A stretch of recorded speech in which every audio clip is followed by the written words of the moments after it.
तो एक तरफ से उकसावा, लेकिन दूसरी तरफ से भी ऐसा लगता है इन बयानों को सुनने के बाद कि समझदारी से काम नहीं लिया गया, बल्कि क्रिया की प्रतिक्रिया के रूप में वहां भी और ज्यादा उग्रता देखने को मिली, जिसका नतीजा कुछ इस रूप में दिल्ली में हिंसा के रूप में सामने आया है। मेरे साथ प्रभाकर मिश्रा जुड़े हुए हैं, मेरे सहयोगी, सीधा उनका रुख कर लेती हूं। जहांगीरपुरी थाने में हमारी नजर बनी हुई है, वहां से जो भी लेटेस्ट अपडेट होगा प्रभाकर, वहां सीधा प्रशांत देव के पास चलेंगे। लेकिन अभी प्रभाकर के पास, प्रभाकर, शोभा यात्रा को लेकर जरा ये बताइए, क्योंकि अभी तक जो जानकारी सुबह से जब हम इसे कवर कर रहे हैं, ये पता चल रहा है कि शोभा यात्रा में बाकायदा हाथों में तलवार थे। वो वीडियो फुटेज भी हमने देखे, हाथों में तलवार भी थे, हथियार भी कुछ के हाथ में थे।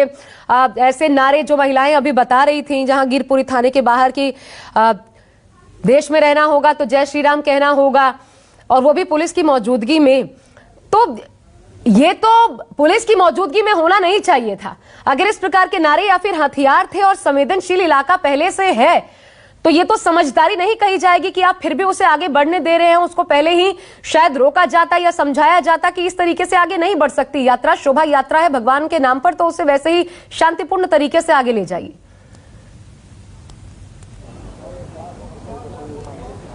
आशा, ये दुर्भाग्य है। हालांकि ये मैं जब कह रहा हूं कि दुर्भाग्य है तो लोगों को आपत्ति होगी, फिर यही मैं डिस्क्लेमर लगा रहा हूं कि शोभा यात्राओं में हथियार का प्रदर्शन करना किसी भी सूरत में अच्छी बातें तो नहीं हो सकती। हो सकता है कि कुछ क्षण जो लोगों से शामिल हैं उन्हें अच्छा लगे, लेकिन दूसरे धर्म के लोगों को बुरा लगेगा। लेकिन दूसरी बात जो आपने कहा, क्रिया के प्रति प्रतिक्रिया, यहाँ पर दोनों तरफ से हथियार लहराए गए हैं, वो तस्वीरें दिख रही हैं। हमारे साथ अमन कमेटी के सदस्य, नाम क्या हो आपका? तबरेज खान। क्या हो रहा है?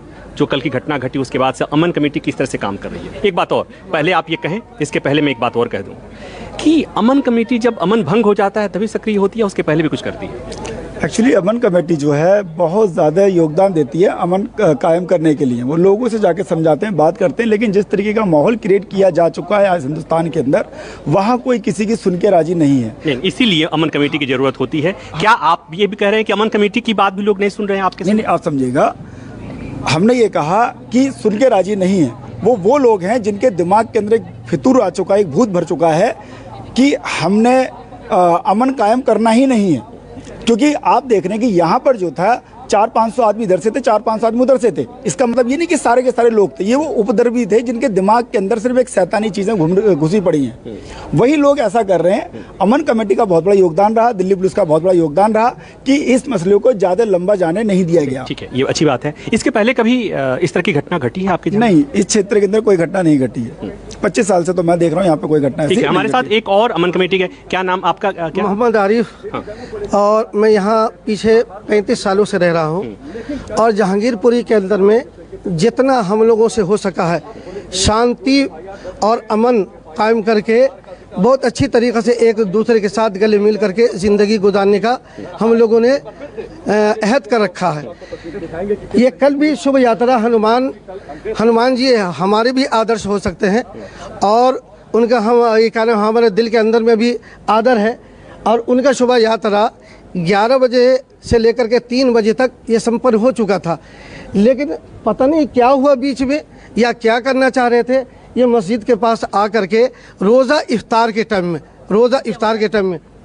उस टाइम में हाँ। एक बात और बताइए कि जो ये चीज़ें हुई हैं, हाँ। आपको लगता है कि जहांगीरपुरी में जो मतभेद हुआ है, आपसी भाईचारे को नुकसान हुआ है, ये फिर बहाल हो पाएगा?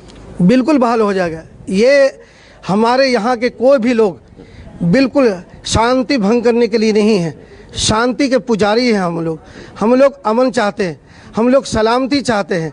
और हम सलामती के हम तमाम हिंदू भाइयों से भी और सिख भाइयों से भी हम आपके माध्यम से ये गुजारिश करते हैं कि हम भाई आपके छोटे भाई हैं, आप हमारे बड़े भाई हो।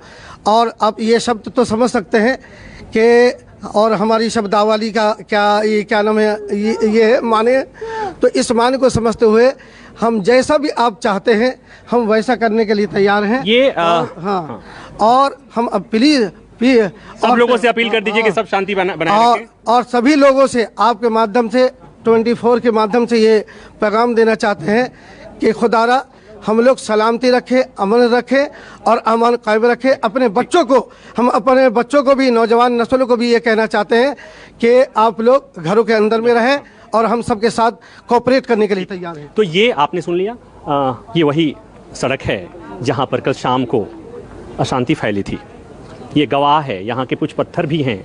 पता नहीं अगर पत्थर बोलते, आशा अगर पत्थर बोलते, अगर ये पत्थर बोल सकता तो बोलता कि किसने तोड़ा है, किसने फेंका है, आया कहाँ से है। लेकिन ये पत्थर कहाँ से बोलेगा।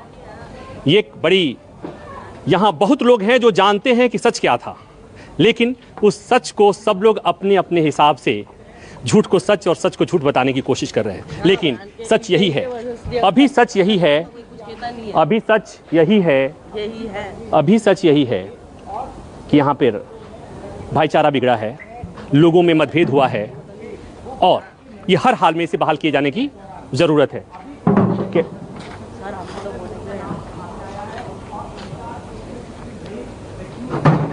यही इसी तरह के लोग क्यों बोलेंगे, हम बोलेंगे, क्यों बोलेंगे, हम बोलेंगे नहीं क्या बजरंग दल वालों? इसी तरह के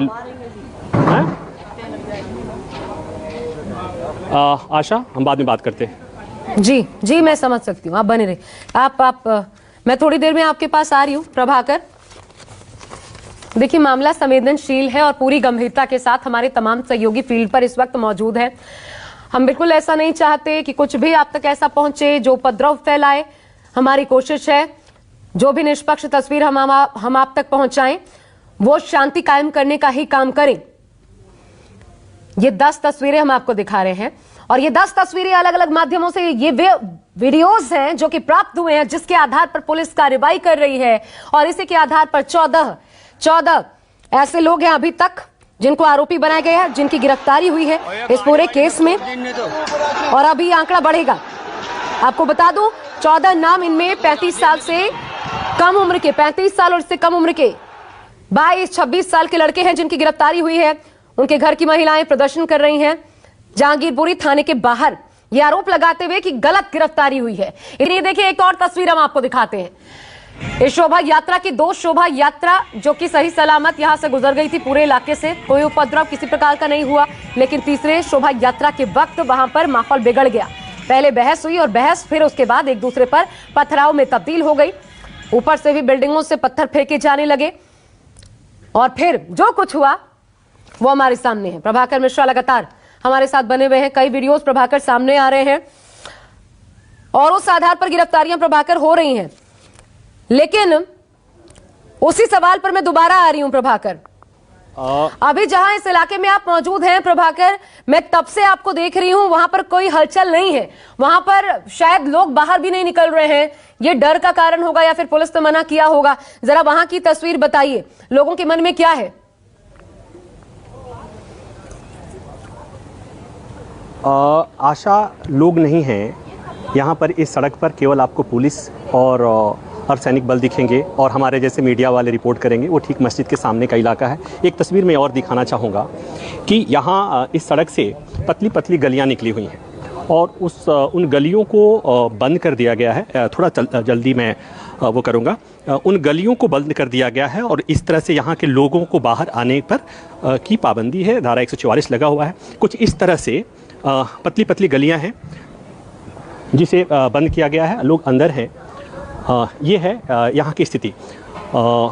ये कल शाम के बाद चीज़ें हुई। लेकिन एक चीज़ मैं और बताना चाहूँगा आशा, जब मैं थोड़े समय के लिए आपने देखा होगा कि एक बच्चा था, मुश्किल से 12-13 साल का बच्चा होगा, 13 साल का बच्चा होगा, कैमरे के सामने आता है, मेरे पीठ के पीछे आता है। उसके पास, उसमें बहुत आक्रोश बढ़ा हुआ था। 12 साल 13 साल के बच्चे के मन में इतना आक्रोश मैं नहीं समझ सकता कि क्यों होना चाहिए।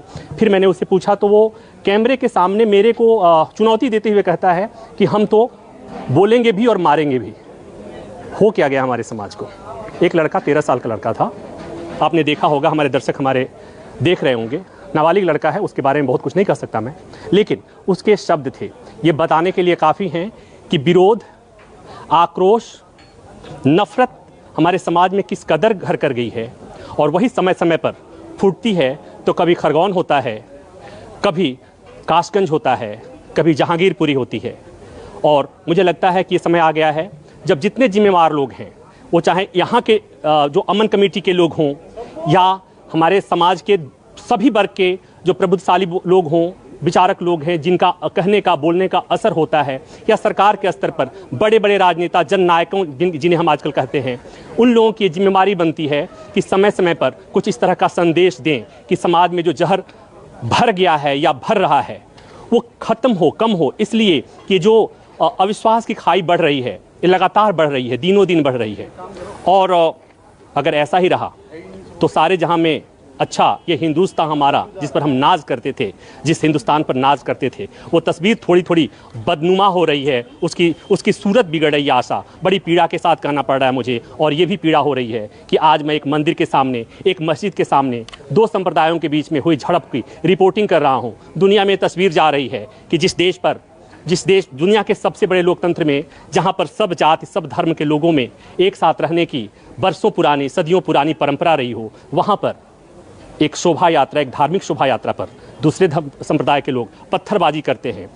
उसके बाद उसके जवाब में कुछ और क्रिया के प्रति प्रतिक्रिया। मुझे नहीं लगता है कि जब न्यूटन ने जब नियम दिया होगा तो कभी सोचा होगा कि हिंदुस्तान में कभी दो धर्म दो संप्रदाय के बीच में भी उनके इस क्रिया के विरुद्ध प्रतिक्रिया का कभी कोट किया जाएगा। तो बहुत पीड़ा हो रही है। हमारे सामने देखें, यहाँ की एक बार तस्वीरें देख लीजिए, दोनों तरफ पुलिस के बैरिकेड्स लगे हैं, बीच में पुलिस से पैरामिलिट्री फोर्सेज हैं, और कुछ हमारे तरफ पत्रकार हैं जो यहाँ के खामोशी को दिखाने की कोशिश कर रहे हैं। पुलिस के अधिकारी हैं, पुलिस के जवान हैं जो हर संभव कोशिश कर रहे हैं कि यहाँ के लोगों के मन में जो अविश्वास हो गया है, जो थोड़े से खौफ है, जो एक दूसरे के प्रति असंतोष है, वो किसी तरह कम हो, ताकि यहाँ पे जो माहौल ख़राब है वो बदले।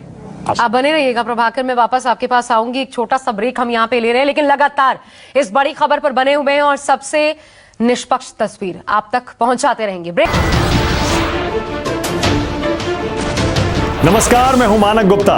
अगर आपको हमारा ये वीडियो पसंद आया हो तो इसे लाइक और शेयर जरूर करें, और हाँ, हमें सब्सक्राइब और फॉलो करना ना भूलें ताकि आप देश और दुनिया की कोई खबर मिस ना करें। तो जुड़े रहिए हमारे साथ और देखते रहिए न्यूज़ 24।